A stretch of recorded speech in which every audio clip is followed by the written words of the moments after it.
What's up, everybody? Peter X, the So Coffee here. Welcome to another episode of Hit Songs. So today we're doing "Break My Soul" by Beyoncé, one of my favorite songs of the last few years. So this drops in 2022 from the Renaissance album. And man, this song had an impact. I mean, it's basically a take. It speaks to the great resignation when people were leaving, coming out of lockdown and COVID. And it's interesting because, you know, throughout the 2000s leading into 2020, I mean, labor really took a beating. And, states going to right to work, Indiana, my state, did that, Iowa, other states. So, I mean, labor took a beating for many years, and a lot of people got to thinking during quarantine, and a lot of them had crappy jobs, and like, I'm not putting up with this anymore. And so, for a while there, I mean, well, workers had the upper hand, and of course there's been, you know, move led by Elon Musk to, reverse that and to have the CEOs and the corporations take back the workplace. And so, you see remote work going away in a lot of places. I just read yesterday Amazon says, told their workers you have to be in 5 days a week. I don't know when it's instituted, but, soon. And even like Salesforce, basically said, get back in the office. So, but workers, took it upon themselves. Wages have gone up. I mean, you look at fast food. I mean, McDonald's is a lot more expensive than it was 5 or 6 years ago. And a lot of it has to do with they're paying their workers there a much better wage. I mean, they're not paying them $7.50, which is still the minimum wage here in the U.S. They're not. I mean, they can't. There was in the 2010s that move to get the minimum wage raised to $15, and I think a lot of places, fast food workers are making above 15. Good. I mean, I'm willing to pay that extra money. So I mean, out of fairness, that isn't corporate greed. What was corporate greed is not paying your workers and really charging, very cheap, costs for your food. So yeah, a lot, working class folks aren't really happy, going into McDonald's. I have one across the street from my house, and it can get interesting going in there sometimes because, that's all some people can afford, and it's not cheap anymore. But I mean, hey, it is what it is. So anyway, this song is rooted in that. So where is this song already? I think Rolling Stone did the top 500 songs of all time in 2022, and they already dropped this in at 428. The song, Break My Soul did hit number one for Beyonce, and that was her 9th number one hit. Let's see, songs in G minor, 115 beats per minute BPM, which is interesting. It seems like it's a little more up tempo than 115, because it is rooted in house. And but yeah, 115. I would have guessed 120, but maybe 115, but my guess is, written a lot of songs 120, but hey, I'm not arguing with them. If they say it's 115, it's 115. This song is sampled from Show Me Love by Robin S., which was in the early 90s. A great song. Loved the song back in the day. Pure house, when it dropped. And, Beyonce's very good at giving song credits.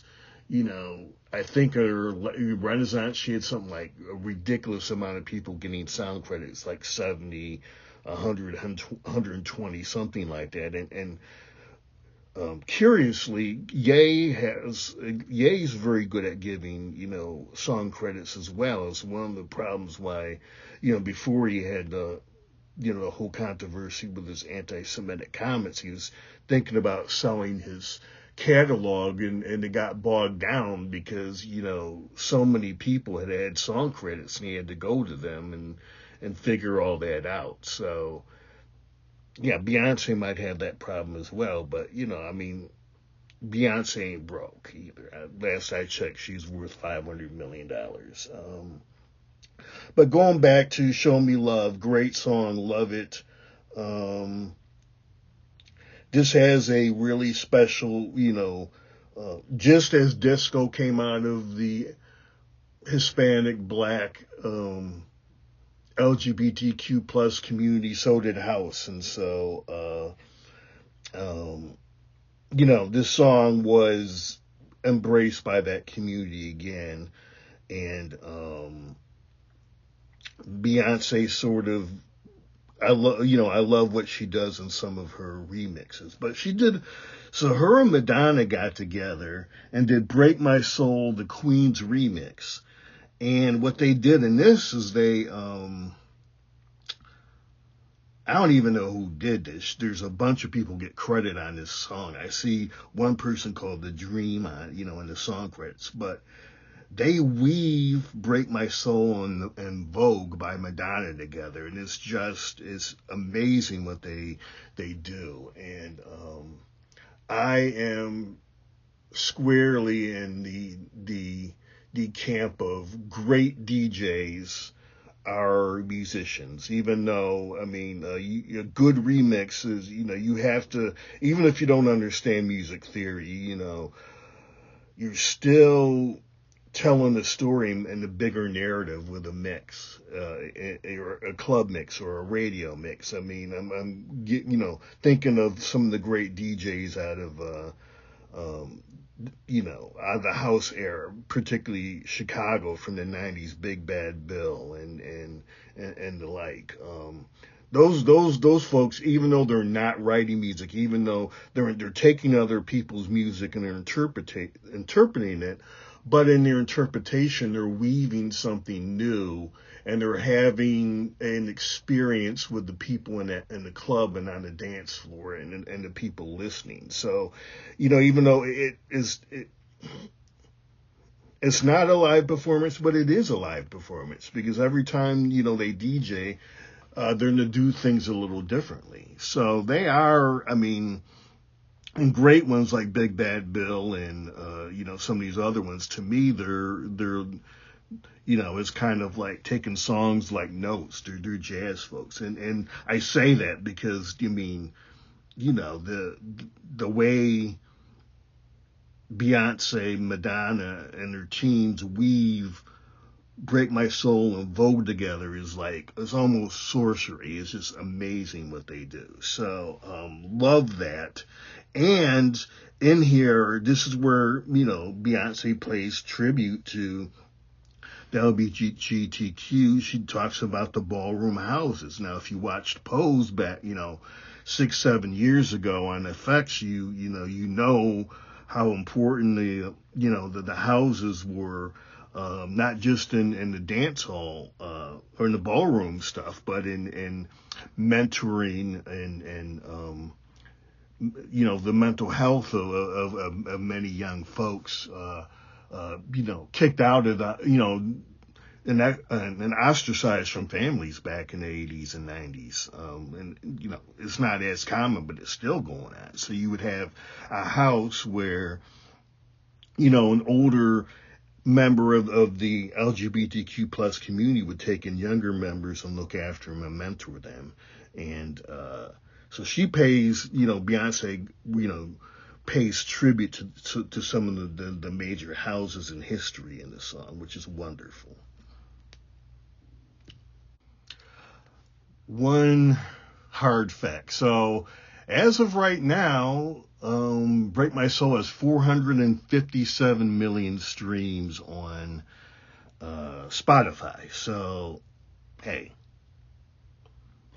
but this is already a classic. As I said, it's already in the top 500 of all time for the Rolling Stone magazine. So, another thing I want to call attention to that it always kind of jumps out at me in this song every time I hear it is this is just a kind of the poster child for a way of writing songs that have gotten a lot more popular in the last 20 years, and it's called top lining. And so, what top lining? When you top line, you try to find a hook, and it's basically singers trying to flesh out the hook over the drums, bass, and whatever elements of the song that are going to be there throughout the song. So the hype man in this song, this is about being in a messed up job and yada yada yada. The hype man, yaka yaka yaka yaka yaka. Now, whoever did that is a top liner.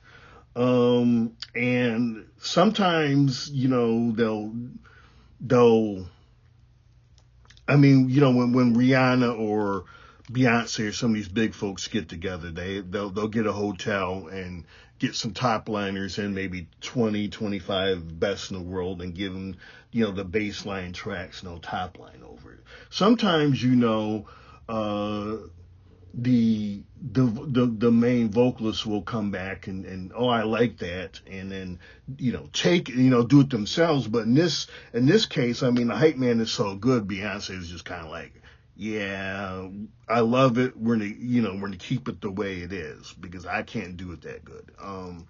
And whoever this hype man is, did get a writing credit too. Because as I said, Beyonce is very good at that, and usually. It's a little different than a songwriter, but songwriters, are broken down by composition and or lyrics. But hype men, sometimes they're listed as producers, but usually they get points or credit somewhere for in the song. Usually, this is where the vocals come from, in the song, and it's gotten more popular. But even, back in the day, when I did classic songs for Yesterday by the Beatles, they top line that, for several months, they didn't even have a title for it. So it was like, da da da da da da da da da da da. Da, da, da, da, da, da, da, da,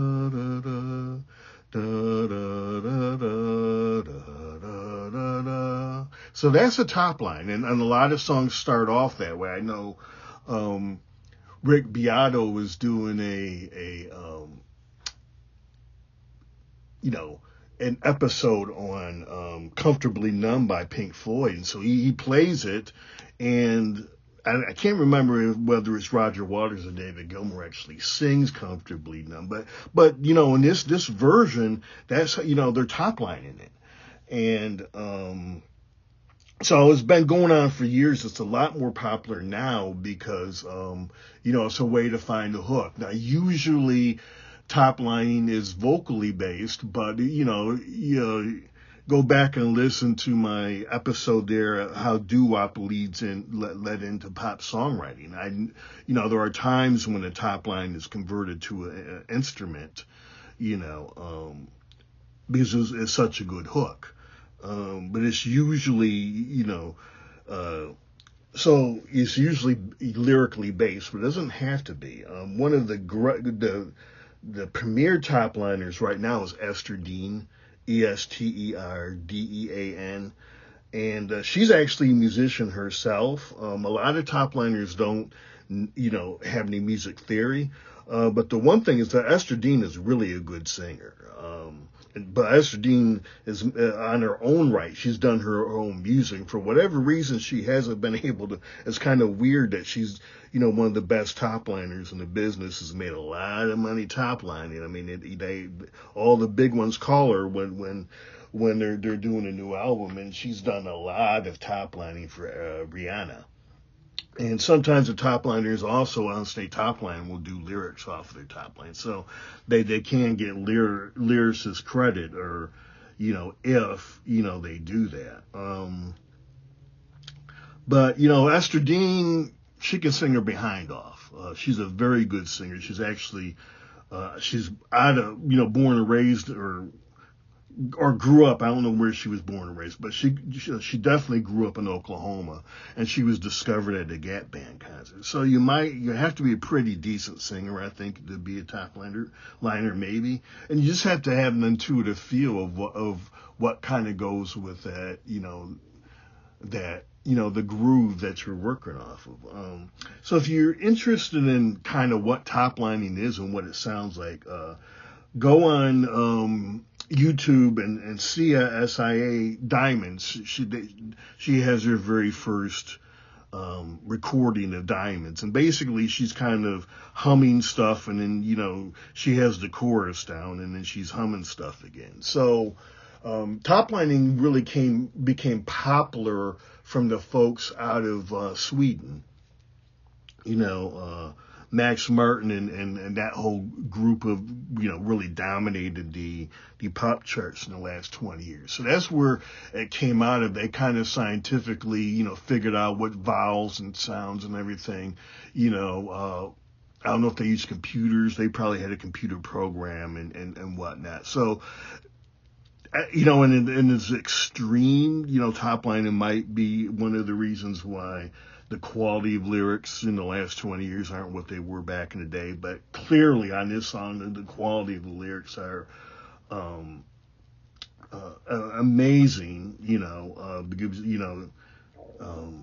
Beyoncé has something to say, and what she's trying to convey gets across very strongly. But yeah, so two real important aspects, many important aspects of this song is why I love it so much. So yeah, so Beyonce at her best, at her brilliance, Break My Soul. So let's try to hit this close. So thank you for coming through.